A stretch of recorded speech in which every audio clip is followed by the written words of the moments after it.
प्रश्न है, एक वस्तु को 2500 रुपये में बेचने पर समान वस्तु को 1234 रुपये में बेचने पर होने वाली हानि से 11% अधिक लाभ होता है, तब उस वस्तु का क्रय मूल्य ज्ञात कीजिए।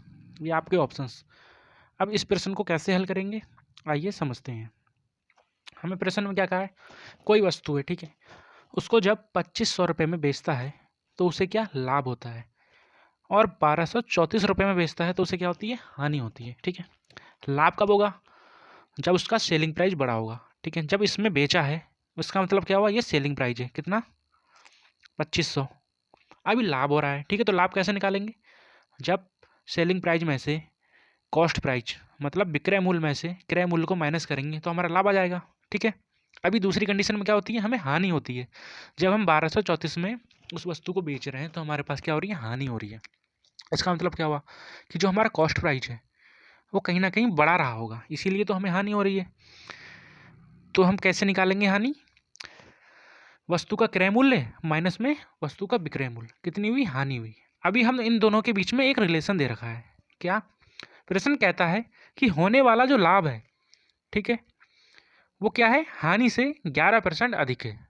देखो पढ़ते हैं, रुपए में बेचने पर होने वाली हानि से 11% अधिक लाभ होता है। ठीक है, तो हानि कौन सी हमारी, ये, इससे कितना, 11% अधिक क्या है, लाभ है। इसका मतलब हुआ कि हानि का 11% अधिक कितना हो जाएगा, कर देते हैं 111 बट्टे में 100। ठीक है, 11% अधिक कर दिया।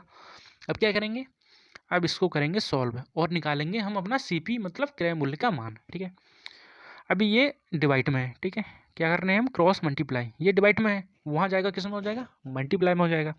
तो जब 2500 की मल्टीप्लाई 100 से करेंगे तो कितना आएगा, 25, 1 2 3 4। ठीक है, माइनस में 100 की मल्टीप्लाई सीपी से करेंगे तो कितना आएगा, 100 सीपी कॉस्ट प्राइस। ठीक है, बराबर में कितना, 111 की मल्टीप्लाई अंदर हो जाएगी, कितना हो जाएगा, 111 सीपी माइनस में, जब 111 की मल्टीप्लाई 1234 से करेंगे तो कितना आएगा, करके देख लेते हैं।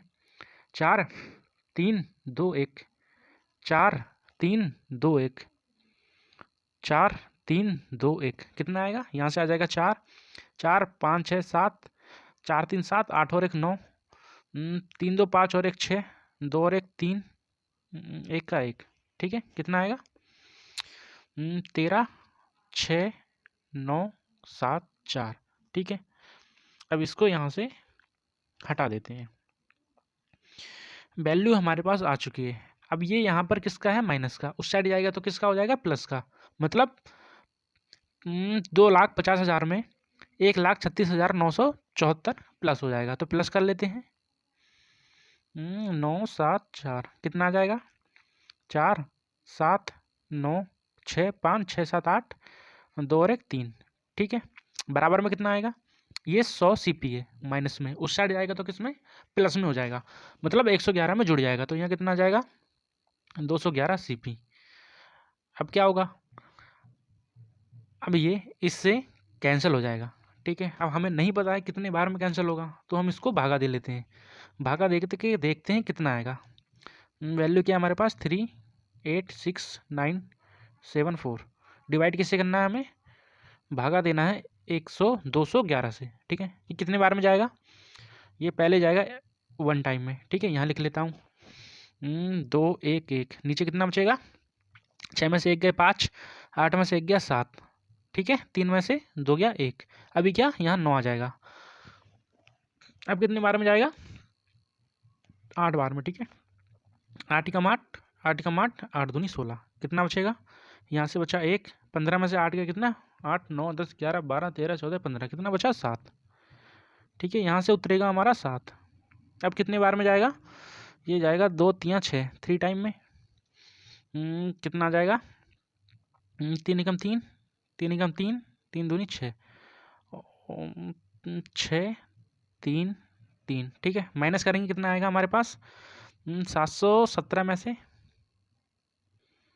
ये आ जाएगा, 7 में से 3 गया कितना, 4, यहाँ 11 में से 3 गया कितना, 8, और यहाँ से कितना बचा है, 4, 4 को यहाँ लिख देंगे। अब कितने बार में जाएगा, 4 टाइम में। ठीक है, 4 टाइम में हमने, और इसको अब हटा देते हैं,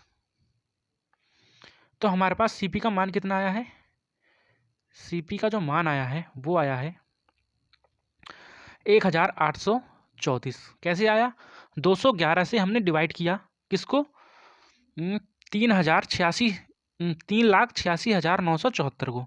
ठीक है, हमने अभी डिवाइड किया और कितना आया हमारे पास आंसर 1834, ऑप्शन नंबर सेकेंड। ठीक है, ऑप्शन नंबर 2 हमारा राइट आंसर। ठीक है, समझ में आया, धन्यवाद।